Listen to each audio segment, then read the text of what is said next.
adalah untuk menawarkan dan memberi pelanggan-pelanggan kita yang pengalaman atau yang kita bisa sebut sebagai customer experience yang sangat memuaskan.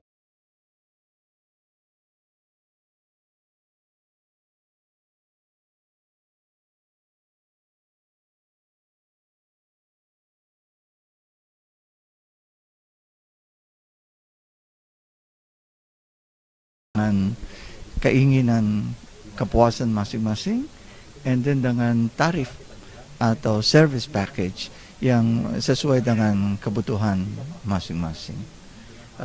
Harapan saya dengan itu dan dengan partnership atau kerjasama kita dengan distributor kita maupun dengan galleries kita, Smile Outlets, Experience Zone, maupun our after sales guarantee, jaminan kepada pelanggan, kita bisa memenuhi, bisa menjadi salah satu player di industri ini yang bisa diterima oleh data maupun voice subscribers di Indonesia.